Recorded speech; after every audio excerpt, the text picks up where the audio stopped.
우리가 이번 주간은 특별히 이 에스겔서 36장 12절에서 28절까지 말씀을 함께 보고 있습니다. 이 놀라운 말씀이 얼마나 큰 은혜인지 모르겠습니다.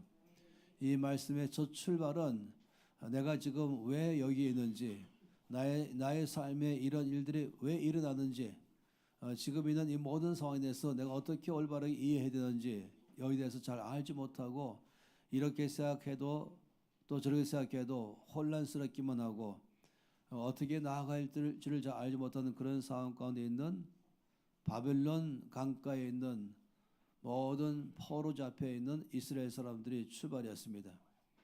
이것은 또한 오늘날에 사는 우리들에게도 마찬가지인 것이죠. 때로는 혼란스러울 때가 있고 명확한 이해를 갖기가 어려울 때가 있고 또 분별력과 이 판단력이 모자랄 때가 참 많이 있습니다. 잘못하면 내 생각에 사로잡혀 가지고 때로는 변명하거나 핑계대거나 원망할 때가 있기도 하고 또 자기 나름대로 해석할 때가 있기도 하는 것이죠. 이것은 나의 개인의 삶에서나 가정 안에서나 또는 이 나라와 도시 가운데 또 때로는 온 나라 전체 가운데서 일어나는 상황 다 포함해서 말하는 것입니다.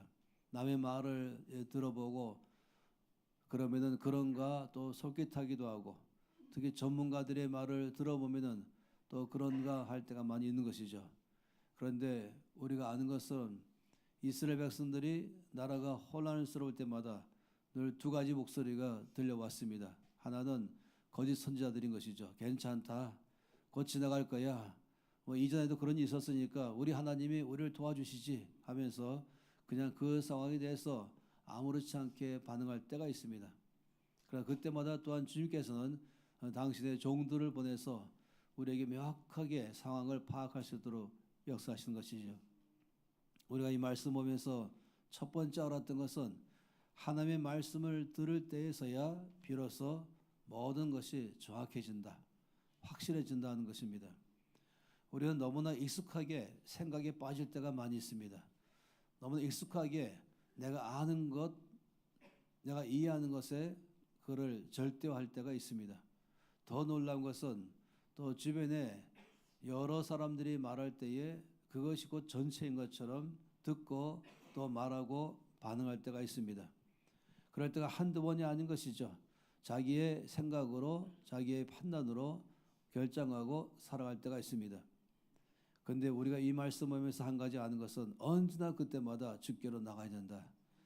언제 그때마다 주께서 말씀하시도록 귀를 기울여야 되는 것이다. 주님, 이때 저에게 무슨 말씀하기를 원하십니까? 주님, 이 상황에 대해서 주께서는 어떤 말씀하기 원하십니까? 이것이 습관처럼 돼야 됩니다. 그래야 우리는 정확하게 그 상황을 파악하게 되는 것이죠. 병 걸린 사람이 이 병의 원인을 정확하게 알아야 그다음부터 해결해 나가는 것입니다. 의사는 무조건 처방하지 않고 먼저 원인부터 자세히 진찰하고 파악한 다음에 가서 이제 정확한 처방전을 내리고 그다음에 치료를 하기 시작하는 것입니다.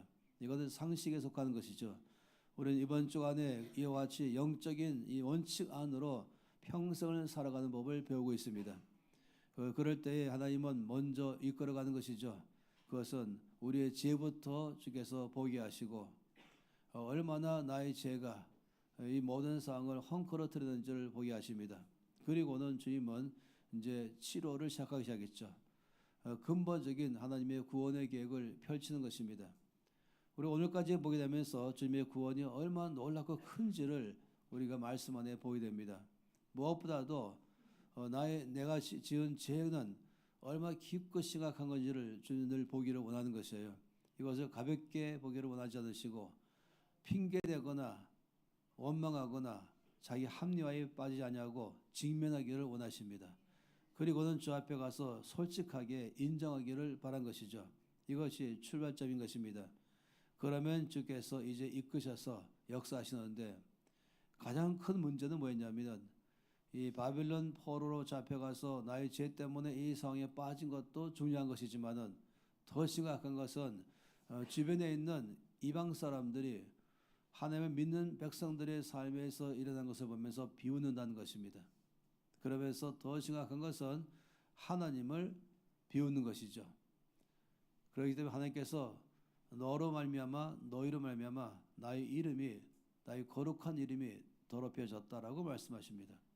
그리고 주께서는 나는 나의 거룩한 이름을 아낀다고 말씀하시고 내 이름을 위해서 너희를 구원하겠다고 말씀했습니다.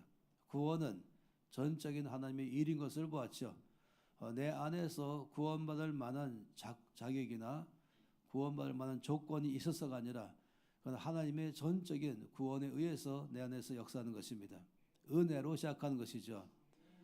모든 것에 갖고 있는 근본적인 것은 하나님의 이름이 온 땅에서 높아지기를 바라는 것이에요. 우리의 모든 삶에도 초점은 언제나 나를 통하여 하나님의 영광을 받도록 하는 것, 내가 작은 일, 큰 일 무엇을 하든지 그 속에서 하나님의 거룩한 이름이 온 땅에서 높아지도록 하게 하는 것, 이것이 우리 삶의 목표가 되어야 됩니다. 내 필요를 채우고 내 문제를 해결하는 데에 급한 가운데 있는 것이 아니라 더 큰 것은 내 안에서 역사하시는 그 놀라운 하나님, 온 땅에 모두가 마땅히 알을 그 놀라운 하나님이 나를 통하여 내 안에서 영광 받기를 바라는 것, 이것을 우리 삶의 목표로 삼는 것입니다. 주님은 그런 삶의 목표로 삼으셨죠. 주님의 모든 삶의 결산서를 제출할 때에 아버지께서 내게 하라고 주신 일을 내가 이루어 아버지를 이 세상에서 영화롭게 했습니다. 이것이 우리 모두의 삶의 목표가 되어야 됩니다. 말씀드린 것처럼 이 에스겔 안에서 보는 상태를 보면서 자연적으로 이 나라의 교회에 대해서도 똑같이 보는 것이죠. 교회의 상태를 보고 또 크리스천들의 상태를 보고 이 세상이 믿는 사람들을 바라보는 시각, 이 세상이 교회를 바라보는 시각에 대해서 자연적으로 생각이 머물게 됩니다. 그리고는 마음속에서 비통한 마음이 있게 되고 아픈 마음이 있게 되죠. 그리고 이렇게 그냥 이 나라의 교회는 제대로 주 영광을 위해서 쓰임 받지도 못하고 끝날 것인가? 나의 인생의 삶은 정말 제대로 주 영광을 드러내지 못하고 여기서 끝날 것인가? 이런 것들이 우리 마음에 애통한 것입니다. 그런데 여기 소망이 있죠. 주께서 나의 거룩한 이름 때문에 내가 너희를 구원해 낼 것이다. 나의 거룩한 이름 때문에 내가 너희 가운데 은혜를 베풀어 줄 것이다. 이것이 우리 삶에 참으로 소망이 있는 것입니다. 그래서 네 가지 면에서 구원의 역사를 베풀었어요. 먼저는 바벨론 땅에서 다시금 하나님은 우리를 가나안 땅으로 옮긴 것이 첫 번째의 구원의 역사가 시작됐죠. 내 삶을 다시금 원래의 상태로 원래의 장소로 돌아가게 하는 것입니다. 원래 아버지의 집 안으로 우리를 돌아가게 하는 것입니다. 그리고 아버지 집 안에서 마련하신 모든 풍성한 은혜 가운데 살게 하는 것입니다. 그런데 그 전에 먼저 우리의 죄를 처리하셔야 되죠.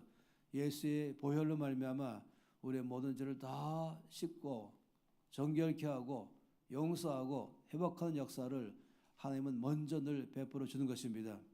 우리 모두 가운데 예수의 보혈의 능력은 지금도 작동합니다. 우리를 언제나 주의 보좌 앞으로 나가게 합니다. 이렇게 오늘 이 시간도 앉아있으며 예배드리는 모든 것 자체가 바로 주께서 베푸신 십자가의 보혈의 능력으로 일어난 것입니다. 그리고 나서 우리는 보기 시작하는 건 오늘 마지막으로 주의 구원 역사가 얼마나 놀라운지를 이제 보게 되는 것입니다. 에스겔서 36장 26절부터 28절 하나님이 행하신 역사의 이제 끝부분을 보게 되죠. 36장 26절부터 28절까지 말씀 함께 읽겠습니다. 또 새 영을 너희 속에 두고 새 마음을 너희에게 주되 너희 육신에서 굳은 마음을 제거하고 부드러운 마음을 줄 것이며 또 내 영을 너희 속에 두어 너희로 내 율례를 행하게 하리니 너희가 내 규례를 지켜 행할지라. 내가 너희 조상들에게 준 땅에서 너희가 거주하면서 내 백성이 되고 나는 너희 하나님이 되리라. 아멘. 이 하나님의 우리 가운데 베푸시는 구원의 역사가 얼마나 놀라운지를 얼마나 큰지를 지금 말씀하고 있는 것입니다. 오늘 말씀 가운데 주께서 우리를 바벨론에서 가나안 땅으로 돌아와서 원래의 자리로 회복하신 그 은혜도 놀라운 것인데 또 예수의 보혈로 우리 모든 죄를 다 씻기셔서 정결케 하셔서 하나님의 보호자 앞에 늘 머무는 주신 것도 놀라운 것인데 그 모든 주께 주신 은혜를 경험하면서 사는 것도 놀라운 것인데 여기 말씀에 오늘의 26절 말씀에서 우리 마음을 딱 머물게 하는 것은 뭐냐면은 이 또라고 말하는 단어인 것입니다. 이 또라고 하는 단어가 참으로 놀랍죠. 다시 말하면 하나님께서 베푸신 은혜가 더 있다, 이 말씀을 하는 것이에요. 이때까지 베푼 은혜도 크고 놀라운 것인데 그 외에도 또 있다, 여기에 멈추지 않는다는 것입니다. 이것이 우리가 마음에 새겨넣어야 되죠. 이 또라고 말하는 이 단어를, 말씀을 밑줄을 긋고 우리의 마음에 늘 넣는 하나님의 은혜가 또 있다라고 말한 것입니다. 이 사람들 가운데 갖고 있는 역사를 통해서 늘 두 가지 이가 사람에 대한 이해, 사람은 누구인가, 나는 누구인가, 이 사람의 본질에 관해서 두 가지로 늘 팽팽하게 맞서 왔습니다. 하나는 이 성선설입니다. 사람은 근본적으로 착하다. 사람 속에는 착함이 늘 머물러 있다. 지금 잠깐 동안 망가져 있고 상처가 있지만 그 착한 마음을 일깨워 나가야 된다 하는 이것이 있죠. 그래서 근본적으로 사람은 선하다라고 말하는 것, 이 성선설을 믿는 것입니다. 그러다 보니까 삶을 조금만 더 개선하고 그리고 환경만 바꿔주면은 그 사람은 훨씬 더 나은 삶을 살게 될 것이다.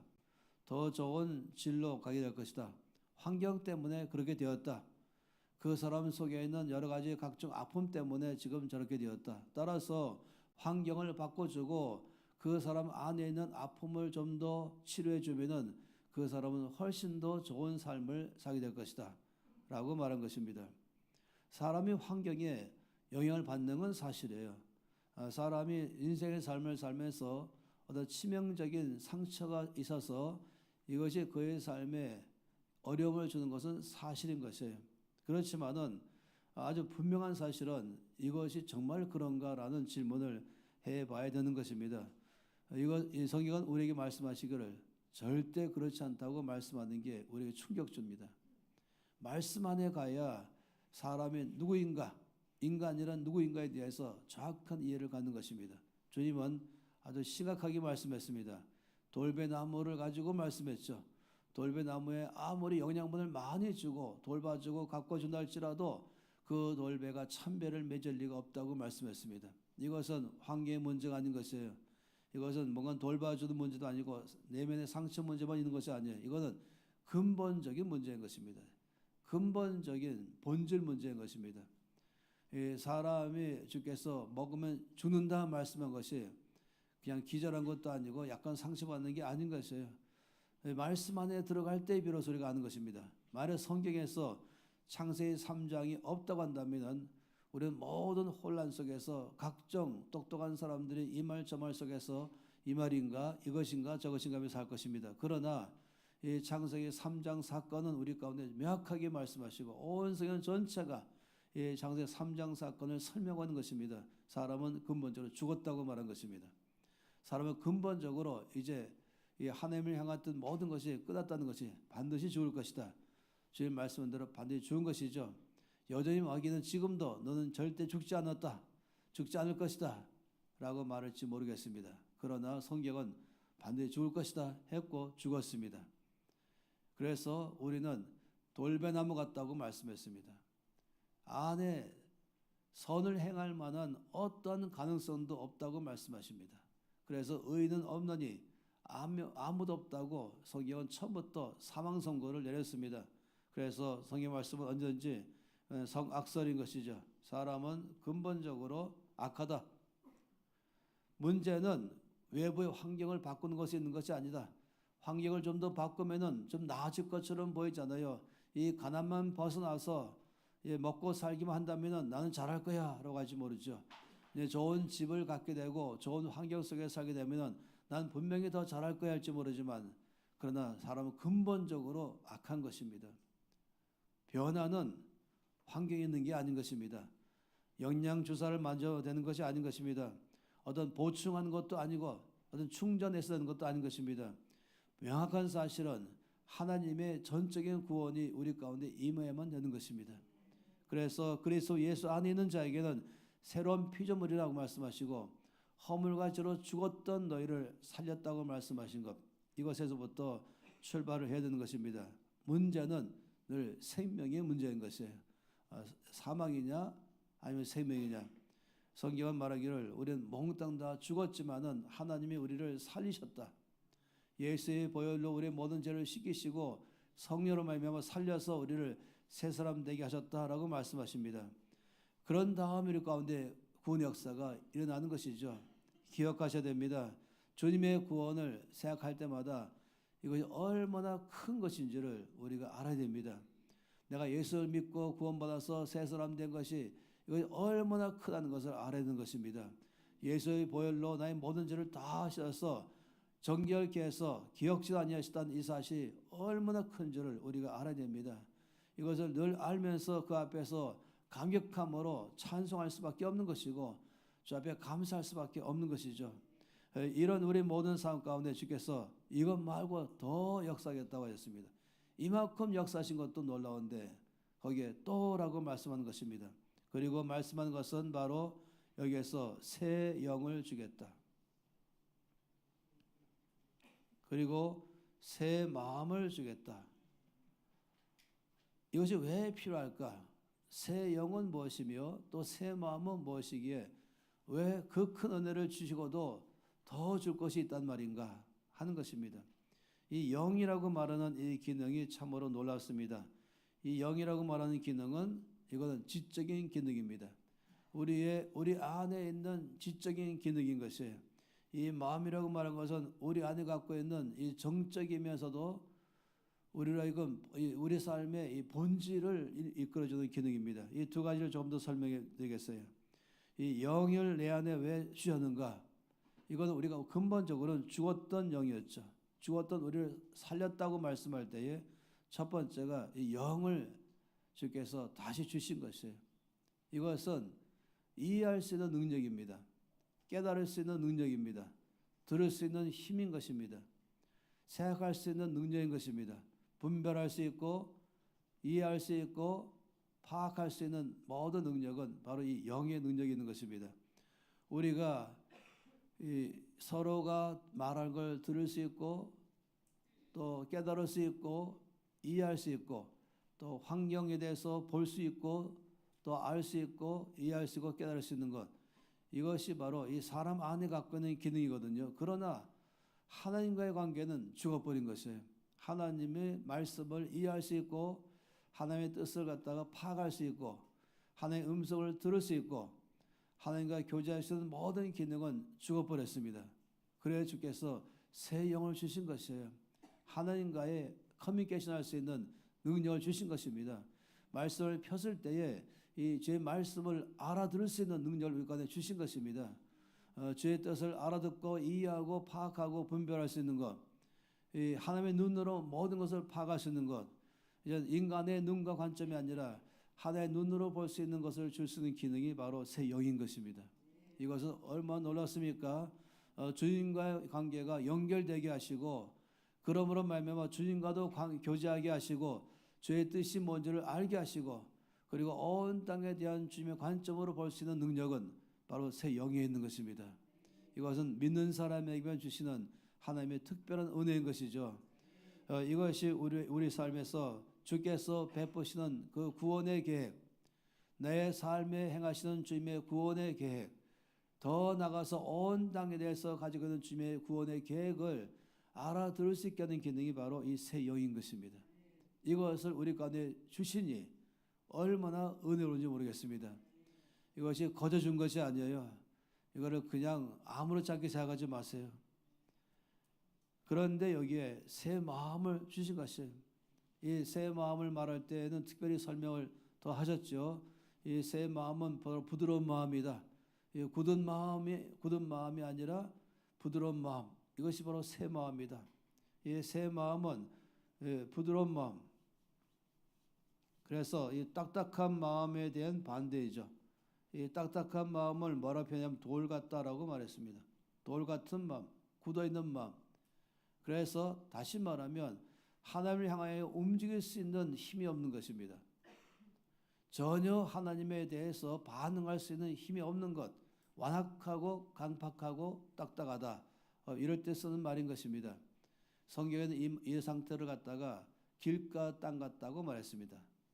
씨를 갖다가 길가 땅에 뿌려주면은 그 씨가 땅 속으로 못 들어갑니다. 왜냐하면 너무너무 굳어 있어가지고 너무너무 사람들이 밟고 많이 다녀가지고 굳어 있어가지고 그 씨가 땅 속에 들어갈 수 있는 그런 상태를 땅이 안 만들어주죠. 그러니까 그냥 새가 와서 먹어버립니다. 말씀은 듣지만 전혀 말씀이 내 안에 들어갈 수 없는 그 마음이 바로 딱딱한 마음, 돌 같은 마음인 것이에요. 그런데 주께서 이 마음을 바꿔서 부드러운 마음으로 우리를 만들었다. 이게 바로 새 마음인 것입니다. 이 새 마음이 놀라운 것 아니겠습니까? 이 고린도전서 2장 14절 말씀에는 육에 속한 사람은 하나님의 성령의 일들을 받지 아니하나니 왜냐하면 그것들이 그에게는 어리석게 보이며 또 그는 그것들을 알 수도 없나니 그러한 일들은 영적으로만 분별되기 때문이다. 이것을 할 수 있는 이 기능이 바로 새 영과 또 새 마음인 것입니다. 새 마음을 가진 사람이 갖고 있는 특징은 하나님을 향한 갈망하는 마음이 일어납니다. 주님의 뜻을 따라 살고 싶어하는 마음이 일어납니다. 적어도 주를 향하는 마음이라기 시작하는 것이에요. 아, 주를 알고 싶다. 주의 뜻을 알고 싶다.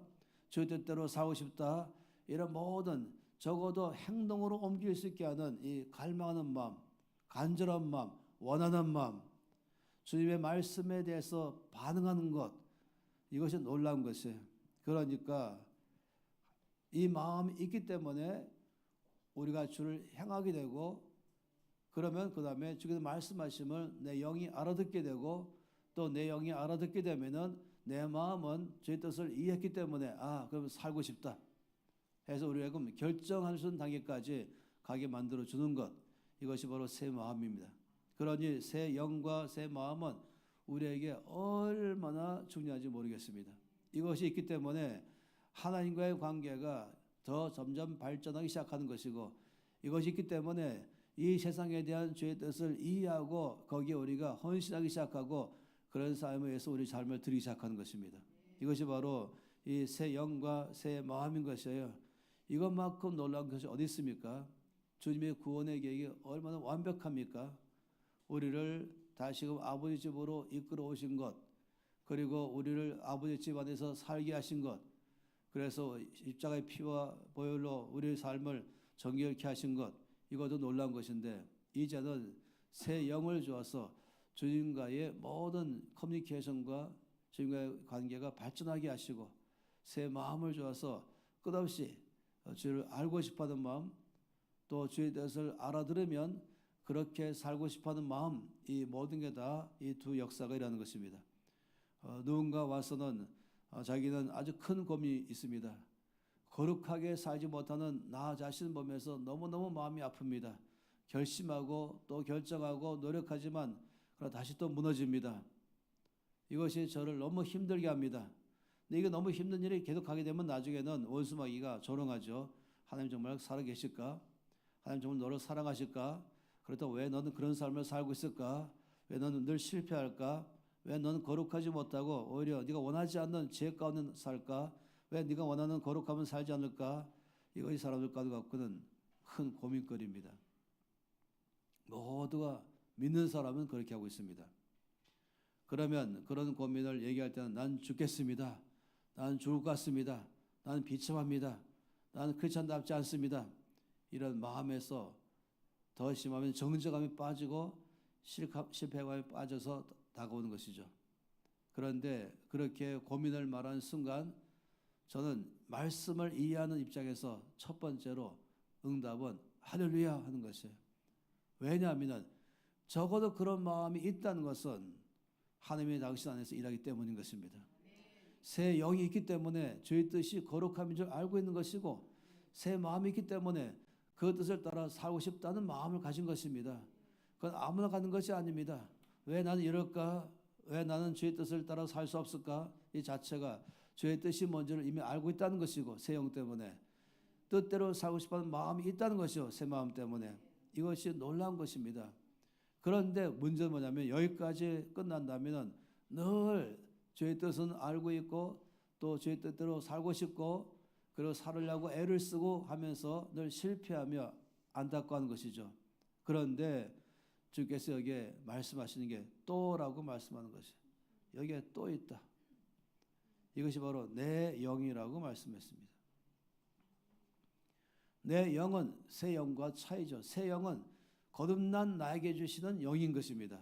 이거는 사람에게 준 속사람의 영인 것이죠. 그런데 주께서 내 영, my spirit, 이것은 곧 성령을 가리켜 말한 것입니다.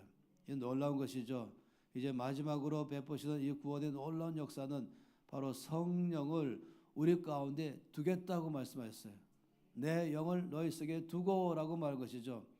예수를 믿는 데 있어서의 이 모든 과정을 마치 슬로우 비디오로 보는 것 같습니다.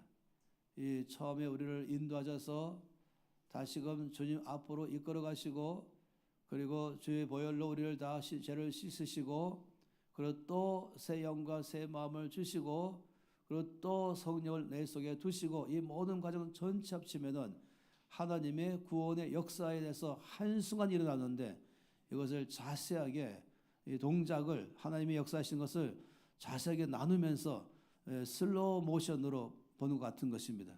참으로 놀랍지요. 이 마지막 내 영을 내 속에 두시는 역사는 하나님의 구원의 역사의 마침표인 것입니다. 왜 그러냐면은 여기 이렇게 말씀했죠. 주께서 말씀하시기를 아주 명확하게 또 내 영을 너희 속에 두어 너희로 내 율례를 행하게 하리니 너희가 내 규례를 지켜 행할지라. 이 말씀이 참으로 놀랍습니다. 왜냐하면 너희가 내 율례를 행하라 이렇게 말하는 것이 아닙니다. 너희가 내 규례를 지키라 이것이 아닌 것입니다. 우리는 다 알고 있죠. 하나님 말씀할 때마다 행하라, 지켜라 라고 말씀하십니다. 그리고 우리는 알아들었잖아요. 내 안에 주신 받은 새 영 때문에 알아들었죠. 그리고 새 마음 때문에 그래서 살고 싶은 마음이 일어난 것이죠. 부드러운 마음으로, 딱딱한 마음이 아니라 착하고 좋은 마음으로 좋은 땅 되어서 저 앞에 반응하는 것입니다.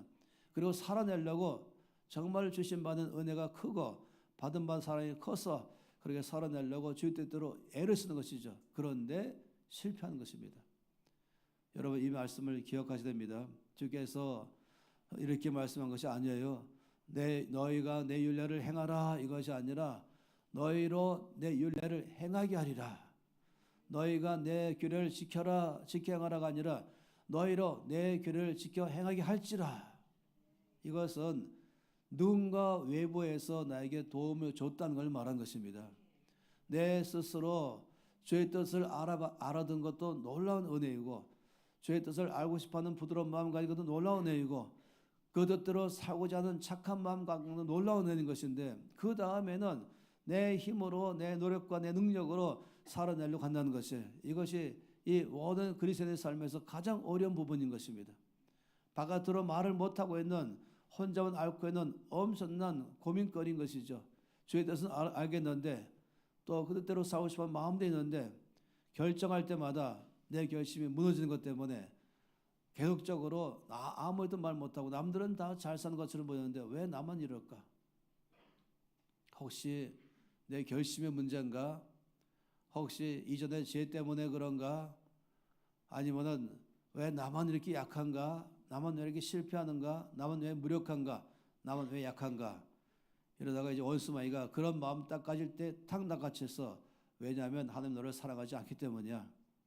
왜냐하면 너는 근본적으로 내 과거에 지은 죄가 너를 그런 삶을 살지 못하게 만들지. 너는 너무 약해, 부족해. 이런 식으로 끌어가고 더 심하게 이제 가다 보면은 이제 너의 믿음도 다 헛것이야. 이 신앙생활 전부 다 말만 그런 거지. 사실은 안 믿는 사람은 너하고 차이가 없잖아. 하나님은 안 계실 거야.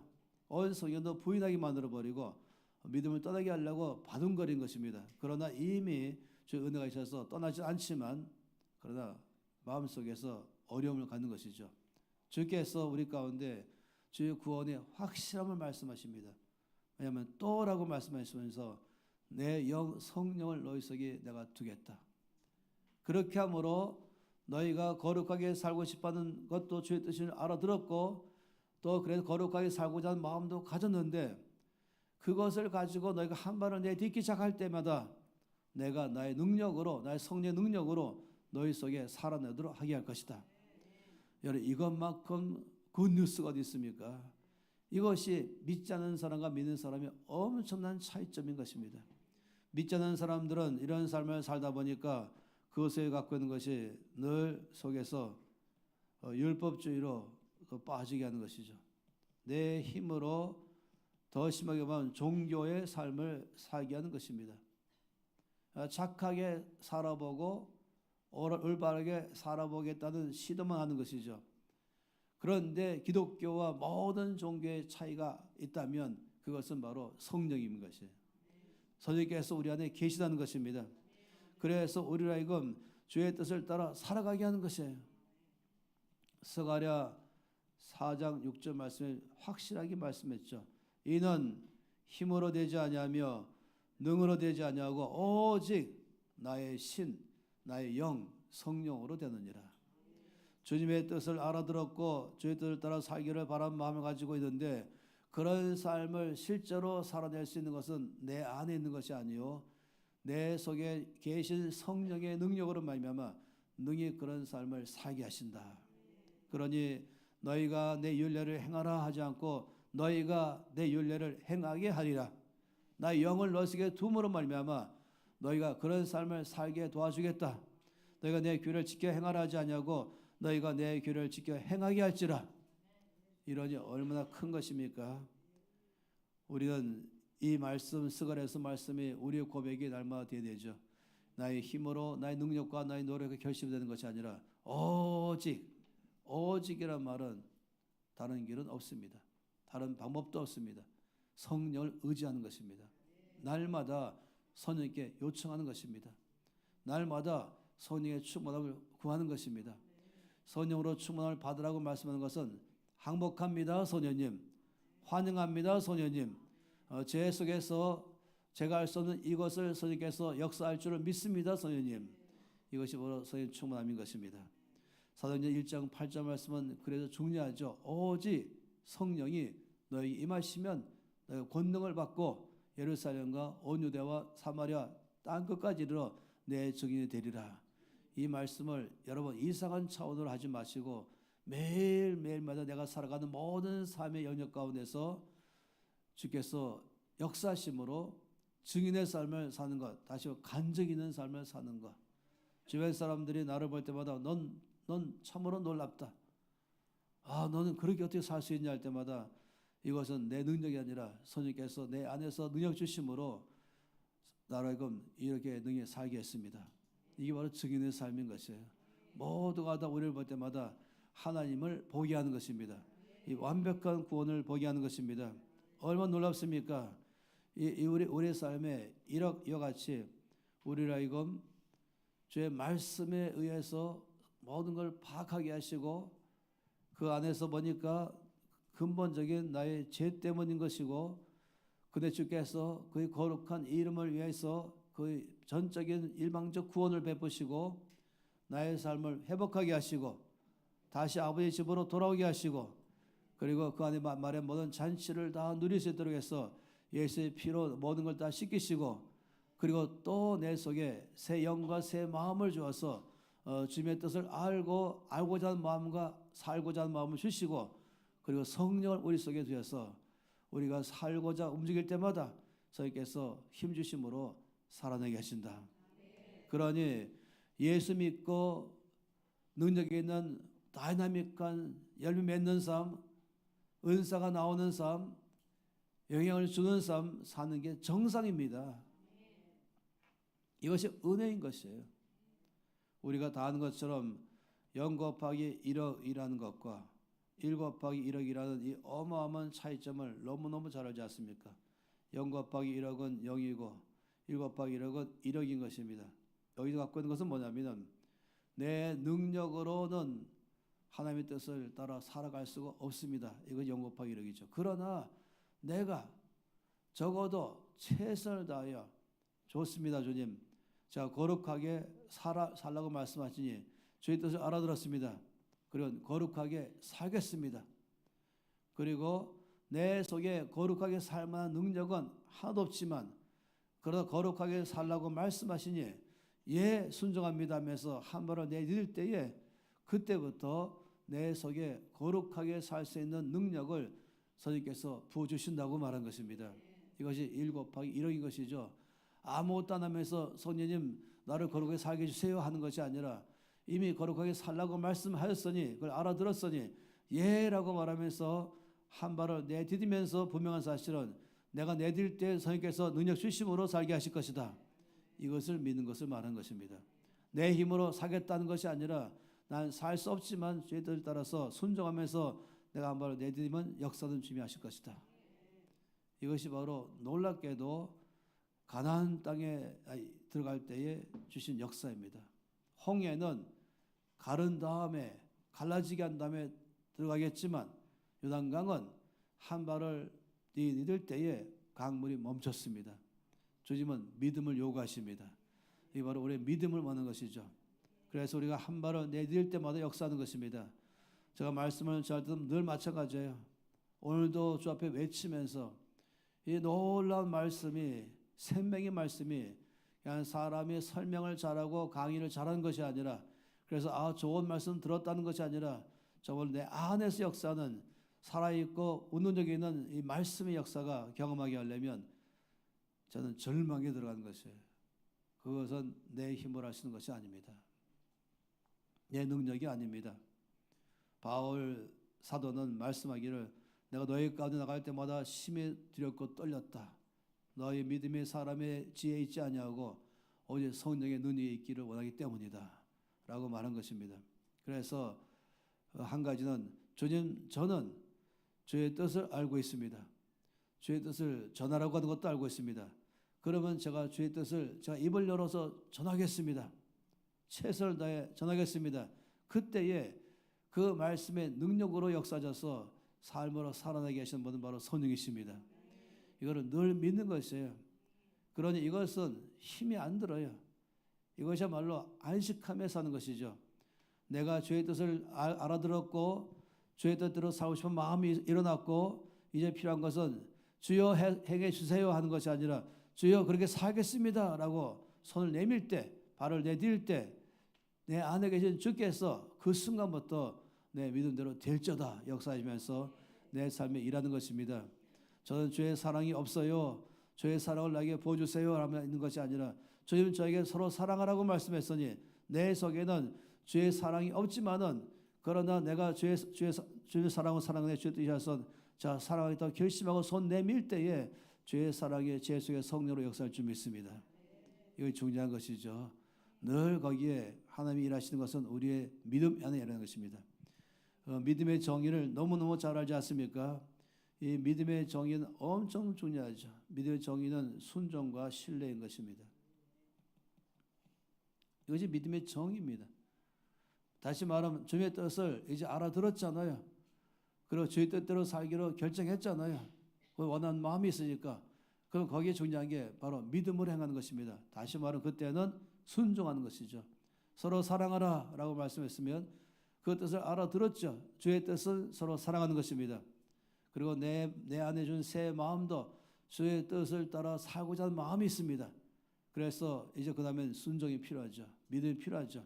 예, 그리 살겠습니다 하면서 손을 내밀 순간에 바로 그 순간 역사하십니다.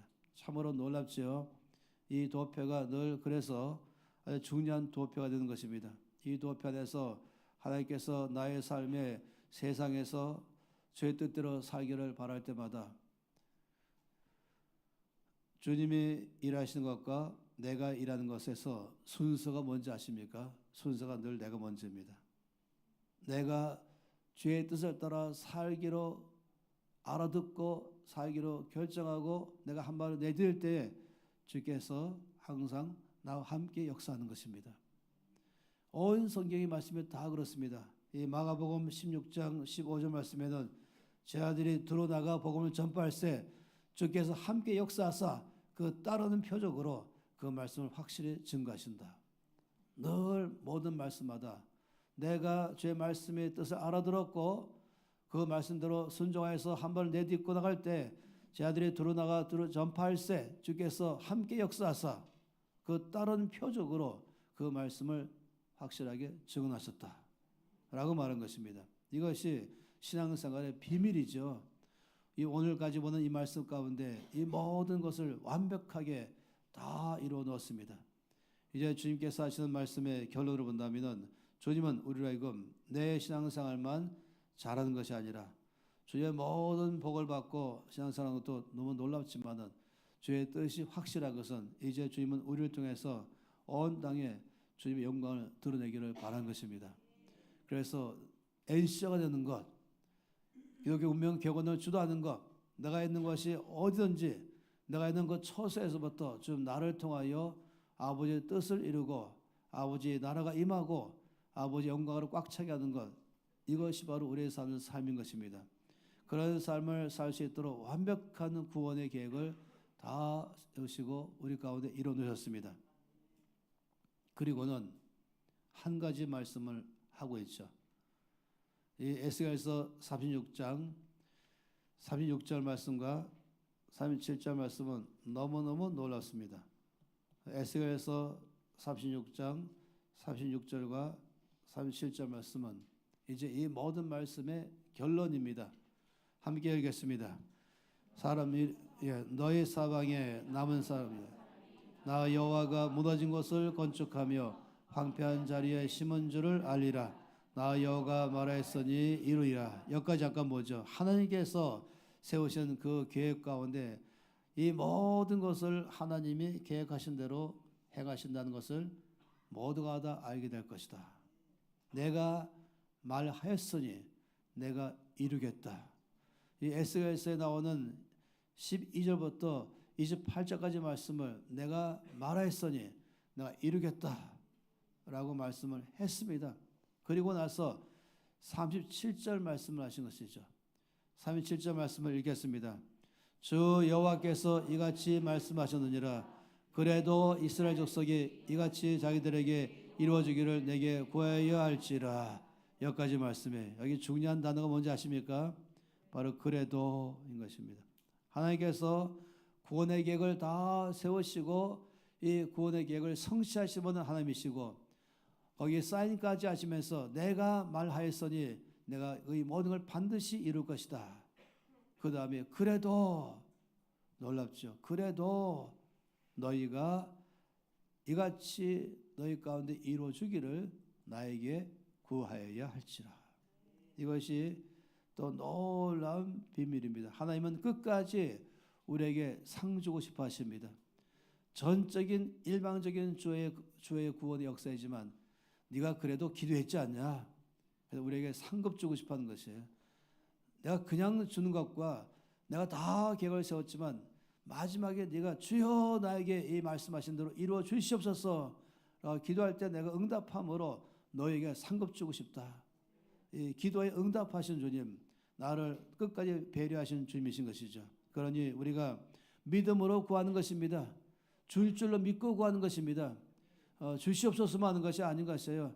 주여 내 속에 부어 주시옵소서 한 다음에 잠깐 멈추고 귀를 기울여봤어요. 주께서 내 믿음대로 될 것이다. 내가 계획했는데 네가 구했으니 내가 줄 것이다. 주께서 말씀하기를 구하라 주실 것이요 두드리라 열릴 것이고 구하는 이마다 받을 것이다. 두드리는 이마다 열릴 것이다. 너희가 구하는 자에게 주께서 말하기를 하느님이여 너희 하늘 아버지께서 구하는 자에게 주시지 않겠느냐. 그러니 마지막은 기도로 마침표를 찍습니다. 우리가 부르짖어 소리내서 기도하면서 늘 나가는 것이죠. 이러다면 날마다 아버지 오늘도 저에게 마련하신 구원의 계획을 이루어 주시옵소서. 제 속에 계신 성령님 저희 온 삶에서 제가 행할 때마다 충만케 하심으로 성령의 능력으로 이 땅에 엔시아의 삶을 저를 통해서 살게 주시옵소서. 그러면 즉각적으로 주께서 응답하셔서 주님 저에게 응답하시니 감사합니다. 저를 살게 하시니 감사합니다. 그럼 믿음으로 담대함으로 이제는 한 걸음씩 나갈 때마다 그때마다 주께서 역사하실 것입니다. 그러니 이 놀라운 구원의 계획에 대해서 이 에스겔서 36장 말씀은 이제 마침표를 꽝 찍으면서 이제부터는 너희가 살면 된다라고 말씀했습니다. 함께 두 손 높이 들겠습니다. 이 한 주간의 말씀을 보면서 하나님의 구원의 계획은 그냥 비참한 삶에서 건져내는 것 정도가 아니라 어둠에서 빛으로 나오게 하신 것만이 아니라 이 세상에 빛으로 살아갈 수 있도록 하셨습니다. 우리의 믿음과 순종만 날마다 요구합니다. 우리가 날마다 기도로 주 앞에 나가기만을 요구하십니다. 즉각적으로 들으시고 역사하십니다. 이 시간 기도할 때는 감사 기도하십시다. 이 구원의 하나의 역사가 얼마나 크고 놀라운지 주님 감사합니다. 감격합니다. 놀랐습니다. 하나님의 역사가 너무나 놀랍습니다. 날마다 구원을 내 삶에서 이루어 살겠습니다. 주의 역사하신 것이 내 삶에서 증거하며 살겠습니다. 간증으로 살아내겠습니다. 그래서 주님께서 나를 통해서 영광 받아 주시옵소서. 다 함께 통성으로 기도하시겠습니다. 주여 참으로 감사합니다. 내 삶에 베푸신 이 은혜가 너무너무 크고 놀라워서 참으로 주 앞에 감사하고 주님을 찬양합니다. 아버지 그 큰 사랑 감사합니다. 그 큰 은혜 참으로 감사합니다. 주님의 구원의 계획이 얼마나 완벽하고 놀라운지 주여 감사합니다. 내 삶에 베푸신 역사가 얼마나 큰지 주여 감사합니다. 하나님 아버지 제 속에 베푸셔서 주께서 십자가의 피로 제 모든 죄를 씻기실 뿐만 아니라 새 영과 새 마음을 제 속에 주시고 성령을 주셔서 아버지 놀라우신 영광스러운 구원의 삶으로 날마다 살아내게 하시니 참으로 감사합니다. 주여 살아내겠습니다. 그래 살겠습니다. 매일만 나의 모든 삶을 통하여 주님만 영광받아 주시옵소서. 간증의 삶을 살며 증인의 삶을 살아내어서 온 땅에 아버지 영광으로 꽉 차가는 데에 제 삶을 살겠습니다. 성령님 감사합니다. 항상 함께 하시면서 역사하신 참으로 감사합니다. 베푸신 모든 은혜를 참으로 감사합니다. 주여 찬송을 받아 주시옵소서. 역사하신 주님을 찬양합니다. 하나님 아버지 한 주간 동안 우리가 이 놀라운 주님의 구원의 마스터 플랜을 보았습니다. 얼마나 아름다운지요, 얼마나 영광스러운지요, 얼마나 크고 놀라운 구원인지 주님 감사합니다. 우리를 다시금 아버지 집으로 회복하게 하시고 그것도 아버지의 거룩한 이름으로 인해서 회복하게 하시고 예수의 피로 우리를 깨끗하게 하시고 새 영과 새 마음을 우리가 주셔서 살게 하시고 성령을 우리 가운데 주심으로 이 땅에서 증인의 삶을, 능력 있는 삶을, 다이나믹한 삶을, 열매 맺는 삶을 능히 살게 하신 참으로 감사합니다. 매일마다 믿음으로 순종하며 살아내겠습니다. 순종하면서 살겠습니다. 열매를 맺게 할 줄 믿습니다. 변화 주는 삶을 살게 할 줄 믿습니다. 나도 변화하고 온 땅을 바꾸는 삶으로 살게 할 줄 믿습니다. 아버지 우리를 통해서 영광이 온 땅에 충만하여서 주님 영광 받아 주시옵소서. 이제는 우리 주 예수 그리스도의 놀라신 은혜와 하나님 아버지의 그 크신 사랑과 선의의 교통하심이 이 놀라운 구원의 역사를 날마다 믿음으로 순종하여 살아가는 온 주의 백성 가운데 영원토록 함께 하시기를 축원합나이다. 각 사람의 통성으로 기도하시다가 하루의 삶을 사시기를 바랍니다. 아버지 참으로 감사합니다.